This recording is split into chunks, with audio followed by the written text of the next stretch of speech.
Hey folks, how's it going? This is Rob coming to you with a little video on homework quiz number 1, Math 134.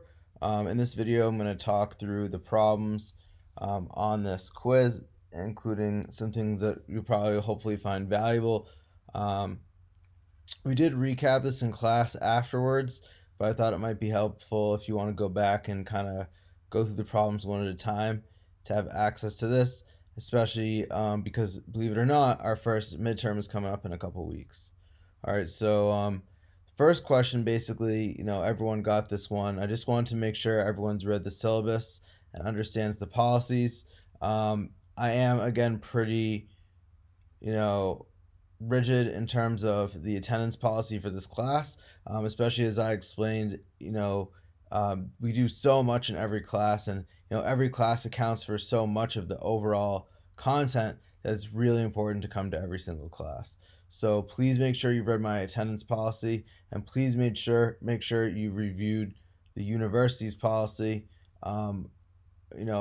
Except for a few people, everyone took this, but I thought that I would just reiterate that. All right, that's my one really big thing that in terms of the policies, that's really important to me out of everything. All right, so the first math related problem is we need to compute the limit or show that it does not exist. Okay, so in this one, what was good is basically everyone's got the right idea. What you want to do is you want to essentially just plug in the number, and that's how you would always start these kinds of problems. Okay, so the first thing we talked about is that, like, if you can just plug in the number, right? So on the top, you'd get 2. 1 cubed is 1. 1 plus 1 is 2. Okay, now here is where and I made some comments on people. Here is where some people got a little bit kind of stuck. Remember here, this is 2 times 1 cubed. So what you want to do first is you want to cube 1 to get 1. Okay, and then you want to multiply by 2 to get 2. So this is 2 plus 2, which is 4, or in other words, 1/2. Okay, a lot of people made this hard on yourself by dividing everything. One thing I saw is dividing out everything by x cubed, the biggest power of x, which can be a valid strategy, but not for the kind of limit that we're working with here, right? This is not a limit of infinity. This is a limit as x is going to 1. Another thing I saw is trying to canceling things out here. Remember that this is adding and this is dividing, and when you cancel out, you're essentially saying, well, I found an operation that undoes another operation, and so therefore I'm going to cancel out, because it doesn't really matter to have those things there. Let me give you an example. So if I have 2 times 4 over, I don't know, 5 times 4, right? Look, I'm going to have to multiply by 4, but then in the end, I'm going to end up dividing by 4 because of this 4 on the bottom. So it doesn't matter if I have the 4's in there at all, because it doesn't affect the result. When I multiply by 4 and then divide by 4, I'm back where I started. This is a little bit different because I'm throwing in addition here, okay? And so when you do this, you're taking out an important thing here, and you're not allowed to split these up. That's really, really important. So again, the idea that you want to start with is plug in. Do that first. Someone even wrote that on there. Good job. If that didn't work, for example, if you had, I don't know, x squared minus 2x plus 1 over x minus 1 with the same limit, okay? If I plug this in, I get 0 over 0. So the other strategy is to try to do something like factoring and simplifying. All right, so to make this a little bit nicer. So what I did here was I said, wait a minute. All right, so I plug it in, I get 0 over 0. I plug 1 in like we did here. And by the way, this is just like another example I made up just to show you. So I plug in 1. 1 squared is 1. 1 minus 2 is -1. -1 plus 1 is 0. I plug in 1, I get 1 minus 1 is 0. So, right, so this is another example of what can happen when you're doing a limit. You get 0 over 0, and then you rewrite it like I did here by factoring the top. Okay, and then I use canceling and simplifying, and here's where I'm multiplying things instead of adding or subtracting, and that is why I'm able to do that simplification there. Okay, and then once I get down to this, right, I realize, oh, x minus 1, well, that was just the same as this original one. So instead of finding the limit here, since they're the same thing, I'll just find the limit here. And this is a matter of just plugging in 1 minus 1 to get 0. The last thing I saw that was kind of troubling was sometimes people get answers like this, okay? And they say, it does not exist. That's actually not true, okay? They say does not exist. That's not true, okay? I just want to make that clear so it doesn't look like do. So sometimes, right, does not exist, okay? These are not the same thing. If you get 0 over 2, 0 over 2 is equal to 0.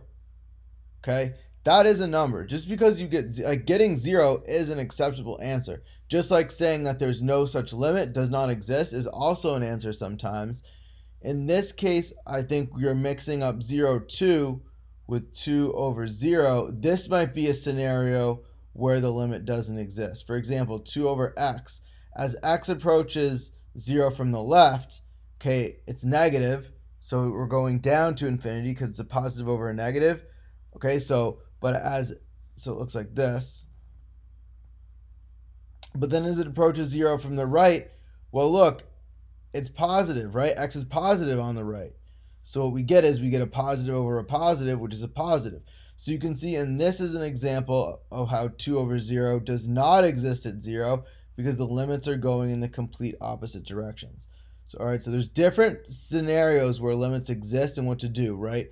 This was just a matter of plugging it in, but sometimes you have a limit that gets you 0 over 0, meaning you simplify, or you get a limit that's 0 over 2, for example, would be another one that's just plugging in. The answer is 0, or you get ones that don't exist. So you have to be on the lookout for all options, but remember, the first thing you do ultimately is plug in to see what you get.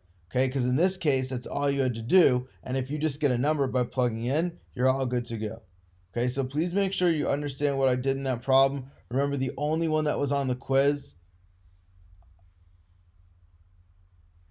was this one that I'm circling in blue. That was the only one you had to know for the quiz. The rest of this was just me doing some other examples about limits. Okay, but please make sure you understood what I just did. Feel free to rewind if needed. And then in a moment, I will move on to the next problem.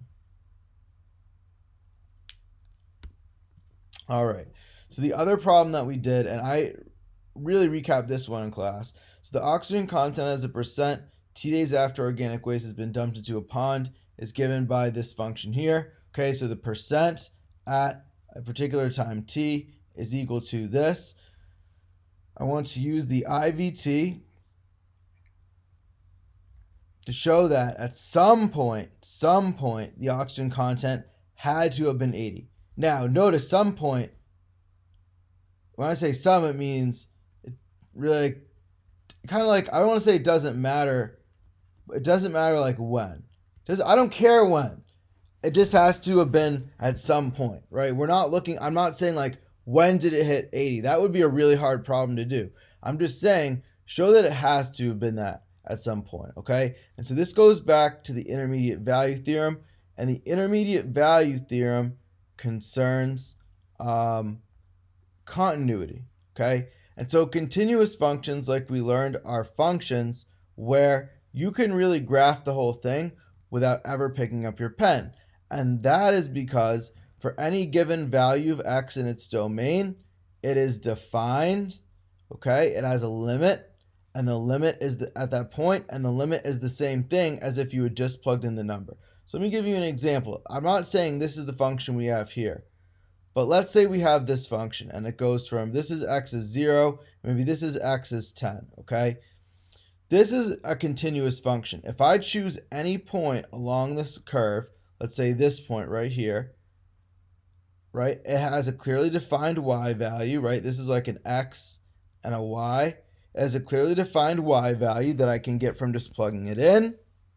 The limit as I approach x from either side exists, and as we can see on either side, it's the same. So it exists, and it also is the same as what you get from plugging in the value, right? They're both converging towards y. And no matter what point I pick, whether it's this point or this point or this point, that will always be the case, okay?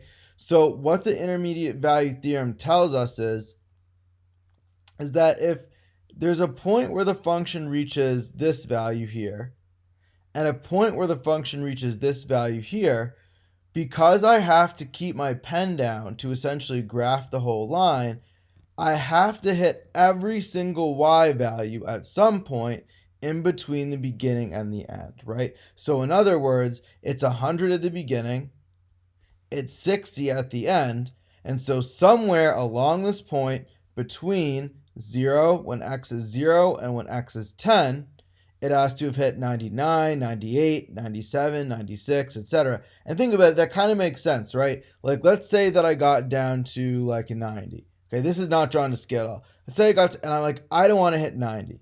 Well, how am I going to not hit 90? Because if I'm going to skip over 90, I'm going to have to pick up my pen. But if this is a continuous function, that would never be the case, okay? So that's what is cool about the intermediate value theorem. So in this specific case, we have this function here. And so if we could show that at some point the oxygen was more than 80% and some point where the oxygen was less than 80%, then by the intermediate value theorem, at some point, because it's continuous, it would have had to hit that 80% threshold. So what I suggested in class is to think about this in terms of the context. Let's look at what's happening. Okay, we have a pond, okay, and organic waste is being dumped into it. If you don't know anything else about this scenario, right, forget the math. The math doesn't matter for a second. Think about what's going on. Imagine you take something really gross, like some gross waste, and you dump it into the pond. What do you think the pond is going to look like before you dump in the waste? Well, the pond is going to have it's going to be very clean, so it's probably going to have a very high oxygen content. So what that would lead me to believe is that I should start by plugging in 0, because if this is actually modeling the scenario, then 0 should give me a very high percentage. And remember, I'm just shooting it. Like, the cool thing is there's not a lot of specificity here, right? I'm just shooting for anything that's more than 80%, okay? But I'm betting this will be, because if you think about it again, I'm just about to start chucking the waste in there. So the pond is probably pretty clean at this point. There's probably a lot of oxygen in it, okay? So what's going to happen here? Well, 0 squared is going to be 0. 10 times 0 is going to be 0. 0 squared, 20 times 0, that's all 0. So all that I'm left with is 100 over 100 times 100, and that is 100. In other words, 100%. Okay, so when the time is 0, we're talking about 100%. Now I'm going to need one where it's not that easy. So if we think about it, the waste goes in, then time goes, then time goes, then time goes. And so over time, if we think about it, the pond is getting more and more polluted. The oxygen content is going down. So what if we plugged in a number like, you can choose, but I would argue that 10 is another good number to plug in.